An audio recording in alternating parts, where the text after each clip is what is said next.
In 1933, famous British zoologist Ivan Sanderson was leading an expedition in the Asambu Mountains when he encountered a terrifying creature.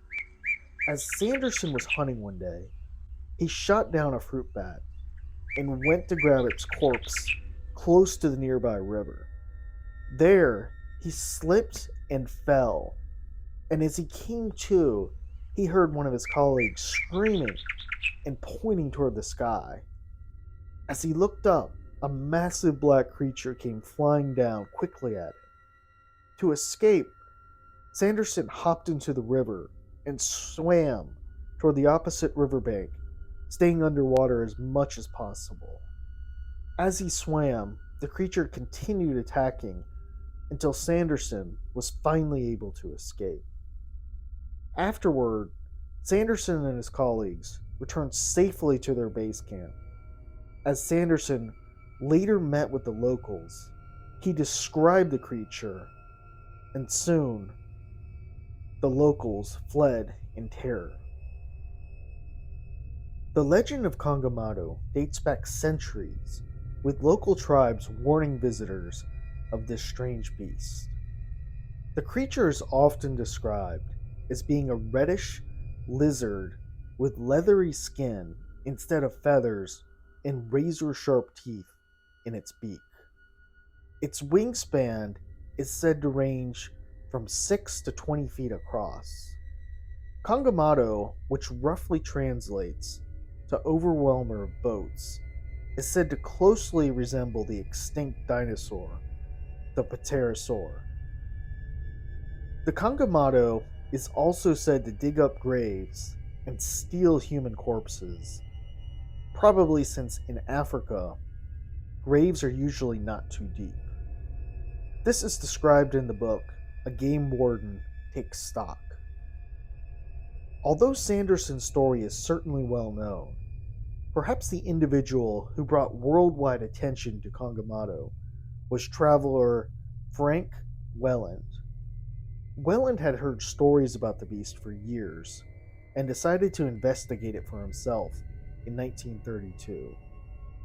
As he ventured deep into the Jundu swamps of western Zambia, the natives would give detailed stories of the bird and recalled how they often would overturn boats, killing the occupants. The locals were terrified of Kongamato and believed one look from the creature would result in immediate death. Welland would continue interviewing the locals and would record their descriptions in his book, In Witchbound Africa. In the book, Welland recalls how when he showed the locals drawings of the prehistoric dinosaur, Pterosaur, they immediately and without hesitation agreed that the drawings were that of Kongamato.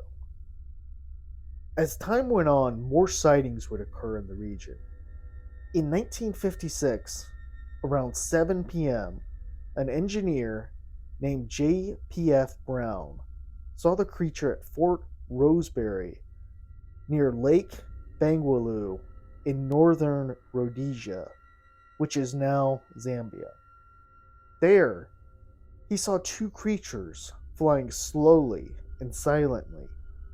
He described them as looking prehistoric, an estimated wingspan of about 3 to 3.5 feet, and a beak to tail length of about 4.5 feet. Out of the many having witnessed Kongamato, this claim remains the only one with multiple creatures. Another witness claimed he met a native with an almost fatal wound to the chest. The injured man stated he was visiting the dangerous swampland and was attacked by a huge, long-beaked bird. In 1942, stories began pouring out of the Mount Kenya area of Africa, with individuals telling author Captain C. Pittman that they had witnessed a large bat-like creature. Still, with all these stories, perhaps the most intriguing comes from someone in more present day.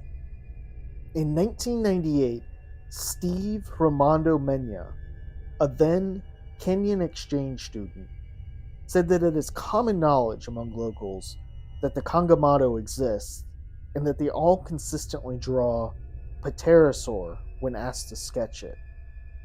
Despite all the eyewitness statements that exist, skeptics don't believe the creature does, and certainly not the prehistoric Pterosaur. Some argue that the natives got their descriptions from the locals who were excavating the fossils of dinosaurs from the Tanzania region of Africa. But this theory presents a problem. How would the locals be aware that the Pterosaur had leathery skin? Also, why would reports of the creature not come from locals in Tanzania? It should be noted the distance from the Tanzania excavations to the sighting is around 900 kilometers. Believers in the cryptid insist that it is just undiscovered at this time. There have been numerous credible sightings over the years by locals and travelers to the area. In addition, it is theorized that the creature hides in the dense, remote swampland of the jungle, which are extremely dangerous to explore. Inhabitants who venture into the territory often fear animals such as lions, hippos, and crocodiles. Perhaps, though, explorers to this region should spend more time looking up.